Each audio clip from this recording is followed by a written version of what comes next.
2 কোটি টাকার সম্পদ ছিল, এখন থাকেন রাস্তায়। ভিডিওটি শেয়ার করুন যেন সন্তানদের মুখোশ খুলে পড়ে। সন্তানরা যাকে ঘর ছাড়া করেছে সেই বাবাকে দেখলাম চিত্রা এক্সপ্রেসের এক কোণে। ঢাকায় যাচ্ছিলাম, ট্রেন ছুটে চলছে তার নিজ গতিতে। হঠাৎ চোখ পড়ল এক কোণে বসে আছেন এক বৃদ্ধ মানুষ, সাদা দাড়ি, মুখে বয়সের ক্লান্তি, চোখে যেন হাজার বছরের একাকিত্ব। পাশে বসা এক নারী জিজ্ঞেস করলেন, বাবা কোথায় যাবেন? তিনি বললেন জানি না। নারীটি আবার বললেন, থাকেন কোথায়? উত্তরে বললেন রাস্তার পাশে। চেহারাটা দেখে মনে হলো না উনি রাস্তার মানুষ, যেন কোনো এক সময় শিক্ষিত সচ্ছল পরিবারে ছিলেন।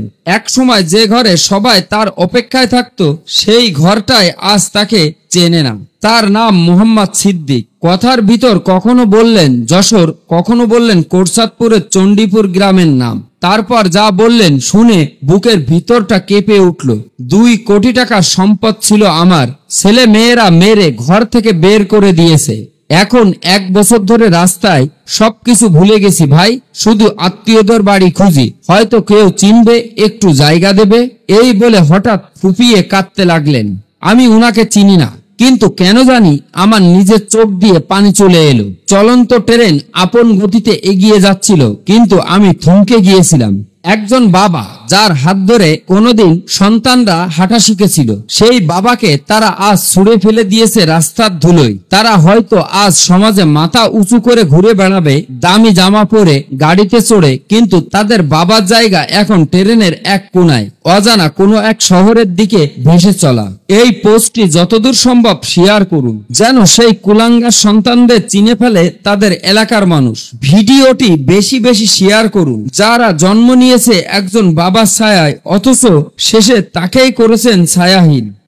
2 কোটি টাকার সম্পদ ছিল, এখন থাকেন রাস্তায়। ভিডিওটি শেয়ার করুন যেন সন্তানদের মুখোশ খুলে পড়ে। সন্তানরা যাকে ঘর ছাড়া করেছে সেই বাবাকে দেখলাম চিত্রা এক্সপ্রেসের এক কোণে। ঢাকায় যাচ্ছিলাম, ট্রেন ছুটে চলছে তার নিজ গতিতে। হঠাৎ চোখ পড়ল এক কোণে বসে আছেন এক বৃদ্ধ মানুষ, সাদা দাড়ি, মুখে বয়সের ক্লান্তি, চোখে যেন হাজার বছরের একাকিত্ব। পাশে বসা এক নারী জিজ্ঞেস করলেন, বাবা কোথায় যাবেন? তিনি বললেন জানি না। নারীটি আবার বললেন, থাকেন কোথায়? উত্তরে বললেন রাস্তার পাশে। চেহারাটা দেখে মনে হলো না উনি রাস্তার মানুষ, যেন কোনো এক সময় শিক্ষিত সচ্ছল পরিবারে ছিলেন।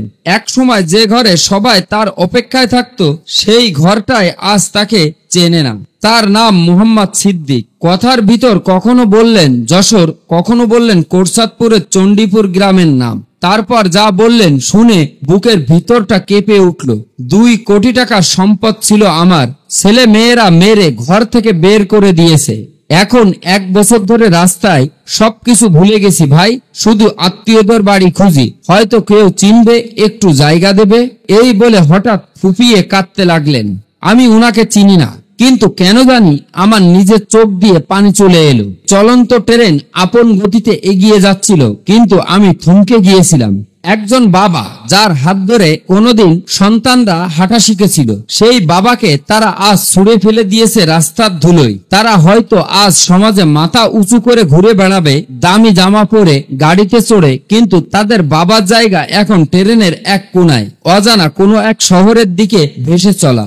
এই পোস্টটি যতদূর সম্ভব শেয়ার করুন যেন সেই কুলাঙ্গার সন্তানদের চিনে ফেলে তাদের এলাকার মানুষ। ভিডিওটি বেশি বেশি শেয়ার করুন। যারা জন্ম নিয়েছে একজন বাবার ছায়ায়, অথচ শেষে তাকেই করেছেন ছায়াহীন।